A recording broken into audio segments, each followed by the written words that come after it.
गोवा से इस वक्त एक बड़ी खबर जहां पर जहाज में आग लग गई। मालवाहक जहाज बताया जा रहा है जिसमें आग लगी है। 102 समुद्री मील दूर यह हादसा हुआ है। कोस्ट गार्ड ने रेस्क्यू ऑपरेशन चलाया है। भारी बारिश के बीच में रेस्क्यू किया गया और गोवा से ये खबर आपको दिखा रहे हैं जहां पर जहाज में आग लगी। मालवाहक जहाज में अचानक आग लग गई और 102 नॉटिकल माइल्स में की दूरी पर यह हादसा हुआ है। कोस्ट गार्ड ने इस बीच रेस्क्यू ऑपरेशंस को अंजाम दिया। भारी बारिश के बीच में यह रेस्क्यू किया गया।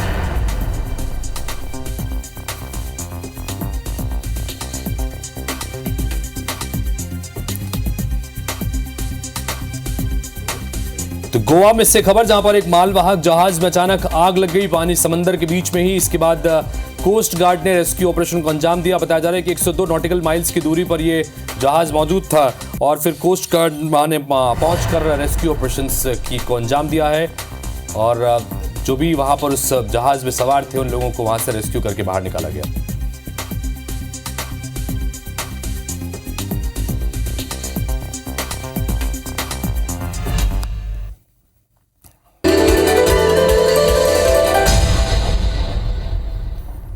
नमस्कार, गुड मॉर्निंग, स्वागत है आप सभी का। मैं हूं आपके साथ हितेश व्यास। देश दुनिया और प्रदेश की तमाम अहम खबरों की दिन भर आज बात होगी और मॉर्निंग प्राइम में शुरुआत करते हैं अभी तक की बड़ी खबरें यानी हेडलाइंस के साथ। केंद्रीय गृह मंत्री अमित शाह ने की हाई लेवल मीटिंग। देश में सुरक्षा चुनौतियों से निपटने को लेकर बैठक। सुरक्षा एजेंसी प्रमुखों के साथ की चर्चा। जबलपुर में आज रीजनल इंडस्ट्री कॉन्क्लेव। 1500 से ज्यादा निवेशक और कई देशों का प्रतिनिधिमंडल होगा शामिल। निवेशकों से 1-to-1 चर्चा करेंगे सीएम डॉक्टर मोहन यादव। आज भोपाल में बीजेपी की समन्वय बैठक। बीएल संतोष और अजय जामवाल समेत संगठन और सरकार के प्रमुख नेता होंगे शामिल। रायपुर में हुई बीजेपी विधायक दल की बैठक। विधानसभा के मानसून सत्र को लेकर बनी रणनीति। सत्र में सरकार को घेरने के लिए कल होगी कांग्रेस विधायक दल की बैठक। रायपुर में आज अनियमित कर्मचारियों का धरना। नियमितीकरण समेत 10 सूत्रीय मांगों को लेकर करेंगे प्रदर्शन। ध्यान आकर्षण रैली भी निकालेंगे।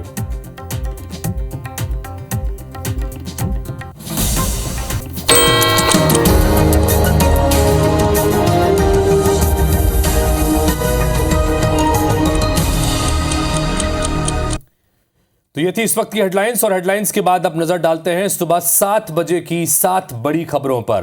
पहली खबर, बांग्लादेश में आरक्षण विरोधी हिंसा में अब तक 100 से ज्यादा मौतें हो चुकी हैं। पूरे देश में कर्फ्यू लागू किया गया है। वहीं स्वामी प्रसाद मौर्य और उनकी बेटी संघमित्रा को भगोड़ा घोषित किया गया है। गिरफ्तारी के लिए वारंट भी जारी कर दिया गया। महिला एशिया कप में भारतीय टीम ने पाकिस्तान को 7 विकेट से हरा दिया है।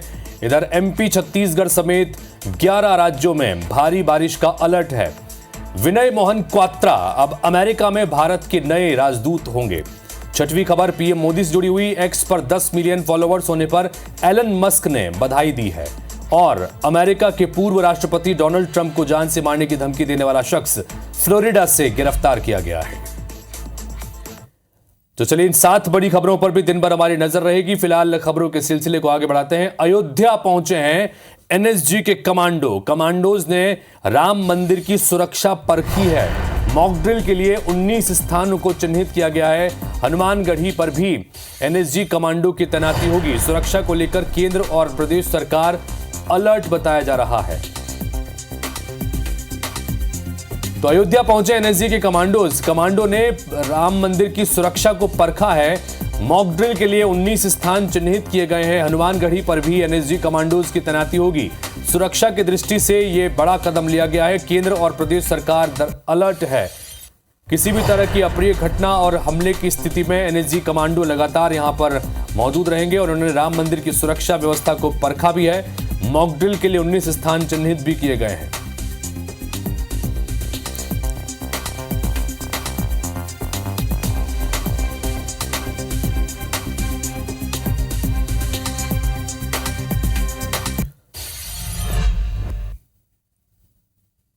तो इधर हरिद्वार में दुकानों पर दुकानदार के नाम लग गए हैं। पुलिस के आदेश जारी करने के बाद ये नाम लगे हैं।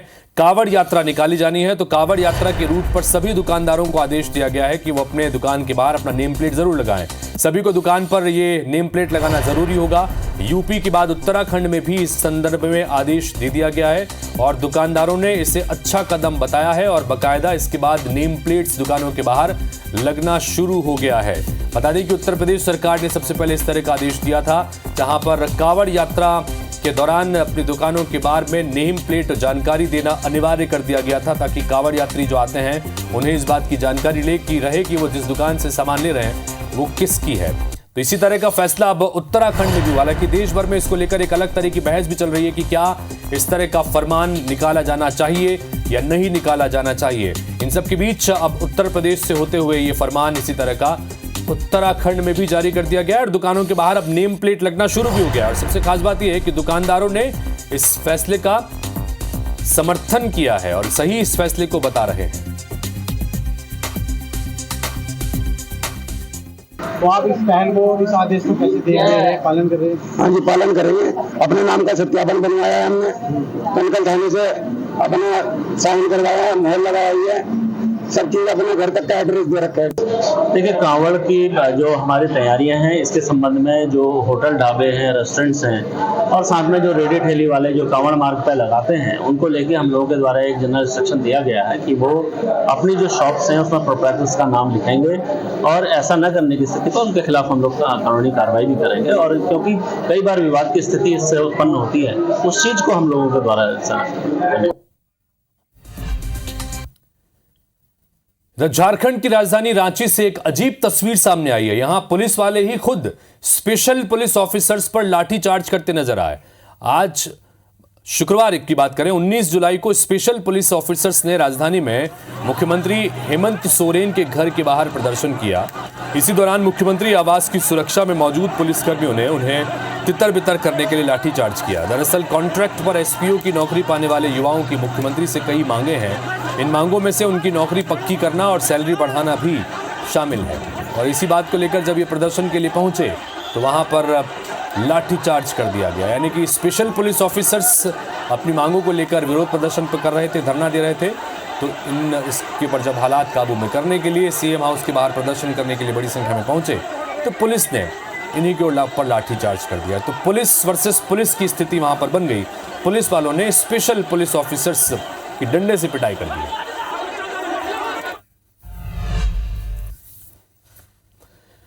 तो बांग्लादेश में आरक्षण के खिलाफ हिंसा लगातार जारी है। सुरक्षा कर्मियों ने प्रदर्शनकारियों पर गोलीबारी तक की है। पूरे देश में इसके बाद कर्फ्यू लगा दिया गया है। हिंसा पर काबू के लिए सेना ने मोर्चा संभाला हुआ है। प्रदर्शन में अब तक 105 लोगों की जान जा चुकी है। तनाव के बीच 405 भारतीय स्टूडेंट्स को वापस घर लौटने के लिए एडवाइजरी जारी की गई थी। इन सब के बीच 405 स्टूडेंट्स अब तक घर लौट आए हैं और वहां अभी भी जो स्टूडेंट्स फंसे हुए हैं उनको भी वहां से वापस निकालने की तैयारी भारत सरकार की तरफ से की जा रही है। लेकिन ये हालात लगातार बेकाबू होते जा रहे हैं। आरक्षण जो लागू किया गया है, उस आरक्षण के खिलाफ पूरे बांग्लादेश में विरोध प्रदर्शन हो रहे हैं। खासतौर पर पूरी बड़ी संख्या में युवा सड़कों पर उतरकर इसका विरोध कर रहे हैं और हिंसा व्यापक पैमाने पर भी देखने को मिल रही है, जिसमें अब तक 105 लोगों की जान जा चुकी है। और इसके बाद पूरे देश भर में बांग्लादेश में कर्फ्यू लगा दिया गया है।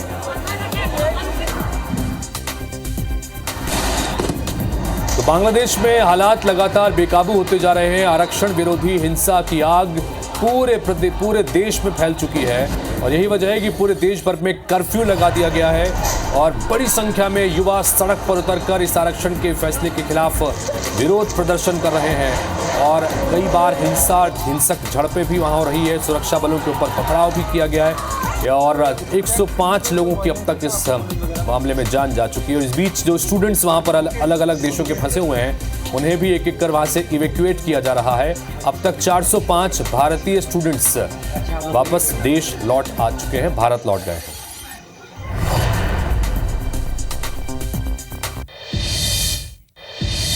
तो जबलपुर में आज होने जा रहे रीजनल इंडस्ट्रियल कॉन्क्लेव की तैयारी लगभग पूरी हो गई है। पीडब्ल्यूडी मंत्री राकेश सिंह ने नेताजी सुभाष चंद्र बोस कन्वेंशन सेंटर पहुंचकर तैयारियों का जायजा लिया। मंत्री राकेश सिंह ने इन्वेस्टर्स के welcome area, presentation, inauguration hall और आरआईसी के हर पहलू की बारीकी से जांच की। उन्होंने कहा कि ये आयोजन महाकौशल के विकास के लिए मील का पत्थर साबित होगा। बता दें कि रीजनल इंडस्ट्रियल कॉन्क्लेव में निवेश के लिए 5 कोर सेक्टर रखे गए हैं। निवेशकों को खनिज और खनन, कृषि और food processing, defence, textile and garment और टूरिज्म में निवेश के लिए बुलाया गया है।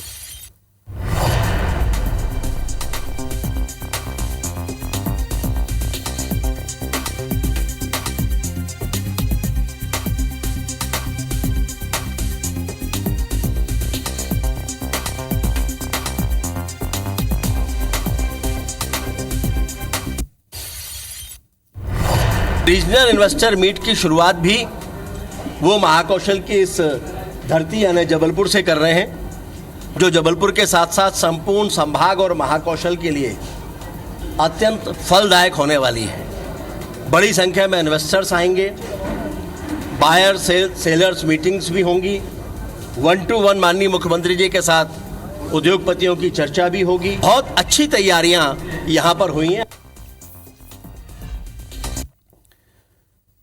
छत्तीसगढ़ में साई कैबिनेट की बैठक में सरकार ने अहम फैसला लिया है। सरकार ने भूपेश बघेल सरकार के समय नगरीय निकायों में नजूल की जमीनों के आवंटन और विस्थापन स्वामित्व के संबंध में जारी सभी आदेशों को रद्द कर दिया है। साथ ही इन आदेशों के तहत जिन जिन लोगों को शहरों में जमीनें आवंटित की गई हैं, उन सभी लोगों की सूची राजस्व विभाग की वेबसाइट पर जारी करने का फैसला किया गया है। सूची प्रकाशन के बाद अगर किसी को इन जमीन आवंटन को लेकर कोई आपत्ति है तो शिकायत भी दर्ज कर सकता है। इसके अलावा किसानों के लिए भी एक अहम फैसला लिया गया है। अब दूसरे राज्यों के कृषि उपज मंडी में रजिस्टर्ड व्यक्ति या संस्थाएं भी अपने ई नाम पोर्टल के जरिए छत्तीसगढ़ की मंडियों में आने वाले कृषि उपज को खरीद सकेंगे। इसके अलावा कृषि उपज मंडी को अपनी कमाई का 10% राशि सरकार को देनी होगी।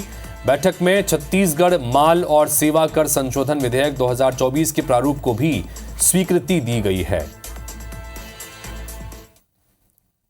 छत्तीसगढ़ राज्य के नगरीय क्षेत्रों में शासकीय भूमि के आवंटन, अतिक्रमित भूमि के व्यवस्थापन और भूमि स्वामी हक को प्रदान करने के संबंध में मंत्रिपरिषद ने महत्वपूर्ण निर्णय लेते हुए इस संबंध में पूर्व में जारी सभी परिपत्रों को निरस्त किया है।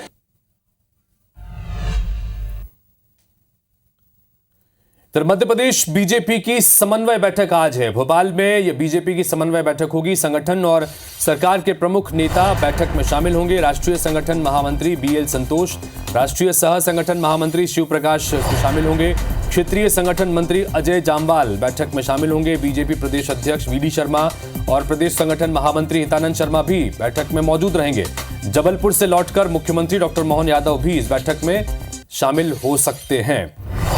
तो ये बड़ी खबर इस वक्त आपको मध्य प्रदेश से। भोपाल में बीजेपी की समन्वय बैठक होगी और इस समन्वय बैठक में भारतीय जनता पार्टी के कई दिग्गज नेता शामिल होंगे। संगठन और सरकार के प्रमुख नेता इस बैठक में मौजूद रहेंगे। संगठन महामंत्री, सह संगठन महामंत्री इसमें शामिल रहेंगे। उसके अलावा यह भी जानकारी है कि जबलपुर से लौटकर मुख्यमंत्री डॉक्टर मोहन यादव भी इस बैठक का हिस्सा हो सकते हैं।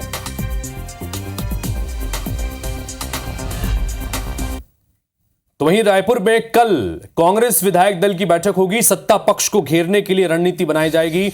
मॉनसून सत्र में उठाने वाले मुद्दों पर चर्चा की जाएगी। सड़क से लेकर सदन तक सरकार को घेरने की रणनीति कांग्रेस इस मीटिंग के दौरान बनाएगी। पहले ही ऐलान किया गया है कि सत्र के हर दिन अलग अलग विषयों को लेकर स्थगन प्रस्ताव लाया जाएगा।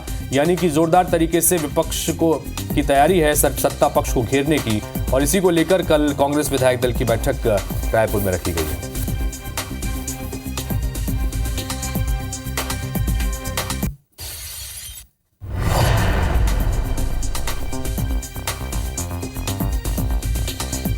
तो कांग्रेस विधायक दल की बैठक कल रायपुर में होने जा रही है। बता दें कि मानसून सत्र का आगाज 22 जुलाई से होने जा रहा है और इस 5 दिवसीय सत्र के हंगामेदार रहने के आसार हैं। और इसी रणनीति को बनाने के लिए कि किन किन मुद्दों पर किस तरह से सत्ता पक्ष को घेरना है, कल ये विधायक दल की बैठक में इस पर रणनीति बनाई जाएगी।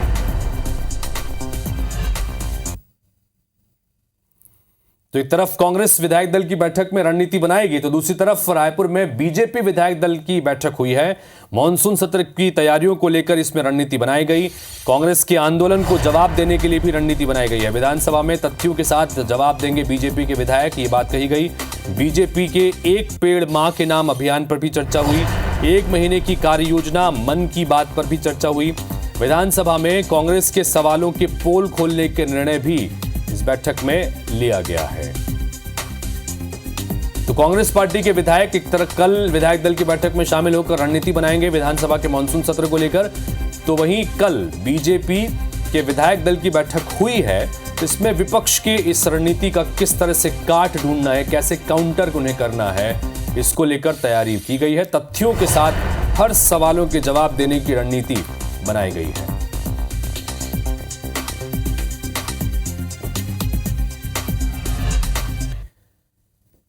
इधर छत्तीसगढ़ के डिप्टी सीएम अरुण साव ने आज के कार्यक्रमों की अगर बात करें तो आज राजनांदगांव के दौरे पर वो रहने वाले हैं। कई विकास कार्यों का भूमि पूजन भी करेंगे। तो राजनांदगांव के दौरे पर आज डिप्टी सीएम अरुण साव रहने वाले हैं और कई विकास कार्यों का यहां पर अवलोकन भी करेंगे और महत्वपूर्ण घोषणाएं भी संभव है।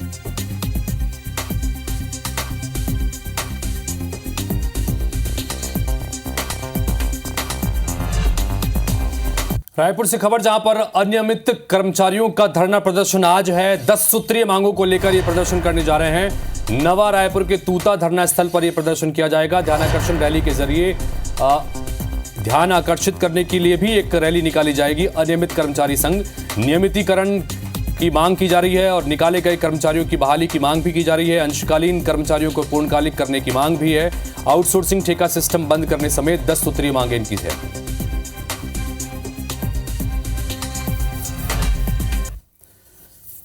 तो मॉर्निंग प्राइम में खबरों अपडेट्स का सिलसिला लगातार जारी है। एक ब्रेक के लिए रुकेंगे और ब्रेक के बाद लौटेंगे तो देखेंगे हमर बानी हमर गोठ।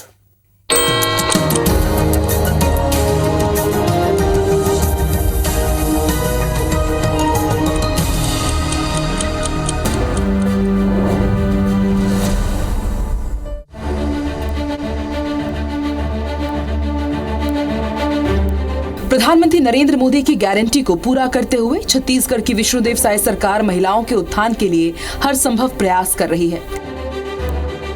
महिलाओं को आत्मनिर्भर बनाने के लिए साय सरकार छत्तीसगढ़ में महतारी वंदन योजना चला रही है। ये योजना महिलाओं के सशक्तिकरण में मील का पत्थर साबित हो रही है। योजना के तहत हर महीने महिलाओं के खाते में 1000 रुपए ट्रांसफर किए जाते हैं। राजधानी रायपुर की 5.5 लाख से ज्यादा महिलाओं को योजना का फायदा मिल रहा है। मुख्यमंत्री विष्णुदेव साय ने सरकार गठन के महज 3 महीने के अंदर 10 मार्च साल 2024 को महतारी वंदन योजना को लॉन्च किया। 17,12,000 से ज्यादा महिलाओं के खाते में हर महीना महतारी वंदन का पैसा प्रथम सप्ताह में ही भेज रहे हैं। 10 मार्च से 70 लाख से अधिक महिलाओं को डीबीटी के माध्यम से महतारी वंदन योजना का लाभ दिया जा रहा था और आगे भी दिया जाएगा। जब तक भारतीय जनता पार्टी की सरकार है तब तक उनको ये राशि मिलेगी महतारी वंदन योजना की। इस योजना के तहत प्रदेश की विवाहित महिलाओं को हर महीने 1000 रुपए दिए जाते हैं। ये राशि सीधे महिलाओं के खाते में ट्रांसफर की जाती है। इस योजना के तहत मिलने वाली राशि ने छत्तीसगढ़ की महिलाओं के जीवन में मिठास खोल दी है। इस रकम का उपयोग वो बच्चों की शिक्षा, अपनी जरूरत का सामान लेने के साथ ही रोजमर्रा की जरूरतों को पूरा करने में कर रही हैं। महिलाएं बताती हैं कि वो विष्णुदेव साय सरकार की इस महत्वाकांक्षी योजना से बेहद खुश हैं। योजना के शुरू होने से पहले अपनी जरूरत को पूरा करने के लिए उन्हें पति से पैसे मांगने की जरूरत पड़ती थी, लेकिन अब इसकी जरूरत नहीं पड़ती। महतारी वंदन योजना की लाभार्थी 65 वर्षीय जमुनाबाई साहू बताती हैं कि योजना के तहत मिली रकम की मदद से वो आसानी से अपनी दवाइयां खरीद पाती हैं। उन्होंने बताया कि पहले दवा के लिए उन्हें अपने बेटे और बहू से रुपए मांगने पड़ते थे, लेकिन अब उन्हें इसकी जरूरत नहीं पड़ती। मोदी सरकार पैसा देते थे, मोर दवाई में खर्चा हो जाते, वैसे मांगेल पड़ा 30 बहू बेटा मेरे, अब मांगेल नहीं लगे, दवाई में यूज होती। मोदी सरकार और साय सरकार धन्यवाद। योजना की लाभार्थी बीनू साहू बताती हैं कि महतारी वंदन योजना से मिले पैसों से उनकी जीवन शैली में भी परिवर्तन आया है। उन्हें अपने पति से पैसे मांगने की जरूरत नहीं पड़ती। वो अपने बच्चों की जरूरतें आसानी से पूरा कर पाती हैं। अच्छा लग रहा है, सब अपना ज़रूरत का काम पूरा हो जा रहा है, मांगना नहीं पड़ रहा है हस्बैंड से। धन्यवाद कहेंगे उनको, अच्छा है दे रहे हैं तो हम लोग के लिए बहुत अच्छा है। अच्छा लग रहा है। पहले जो भी अपने के लिए कोई चीज़ लेना रहता था तो मांगना पड़ता था हस्बैंड से कि मेरे को ये चीज़ लेना है दे दो, या बच्चे लोग के लिए, तभी नहीं मांगना पड़ता है। जो चीज़ होता है मैं बच्चों का ज़रूरत पूरा कर लेती हूँ और अपना भी ज़रूरत पूरा कर लेती हूँ। धन्यवाद देती हूँ मैं सरकार को, मोदी सरकार को। मोदी जी को मैं बहुत बहुत धन्यवाद करती हूँ कि 1000 रुपया दे के हम अपने बच्चों के जो भी छोटी मोटी ज़रूरतें हैं उनको पूरी करती हूँ। पहले था कि हस्बैंड से मांगना पड़ता था, लेकिन अब है जब भी मर्जी होता है अपने अकाउंट से निकाल कर अपने बच्चों के लिए खर्च करती हूँ। उनके भविष्य के लिए अच्छा सोचती हूँ, अच्छा करती हूँ। बहुत बहुत धन्यवाद मोदी जी के लिए। रायपुर कलेक्टर गौरव कुमार सिंह ने बताया कि रायपुर जिले की 5,75,000 से ज्यादा महिलाएं महतारी वंदन योजना का लाभ ले रही हैं। योजना के बेहतर क्रियान्वयन के लिए जिला प्रशासन लगातार काम कर रहा है। जिले में जितनी भी पात्र महिलाएं थीं उनको लाभान्वित किया गया है। कुछ महिलाएं अब उसके बाद जो एक सीमा थी उसके आगे भी अपना वो दे रही हैं कि हमको इसका पता हो, तो भविष्य में जब इसका वो खुलेगा तब उनका लाभ दिया जाएगा। इवन हम लोग देख रहे हैं कि महतारी वंदन योजना में कई महिलाएं माननीय मुख्यमंत्री जी के भी जनदर्शन में आती हैं और कहती हैं कि हम उसी पैसे से किराए से दूसरी मांग लेके आए हैं। तो कहीं न कहीं उनकी आर्थिक जो संबलता है और एक आर्थिक निर्भरता है वो बढ़ी है और महिलाओं में खुशी है। महतारी वंदन योजना एक ऐसी योजना है जिसमें महिलाओं के सुनहरे भविष्य की उम्मीद है। छत्तीसगढ़ की महिलाएं आत्मनिर्भरता की ओर बढ़ रही हैं। सिर्फ 4 महीनों में ही विष्णु सरकार की योजना ने छत्तीसगढ़ की महिलाओं के जीवन में एक बड़ा बदलाव लाने का काम किया है।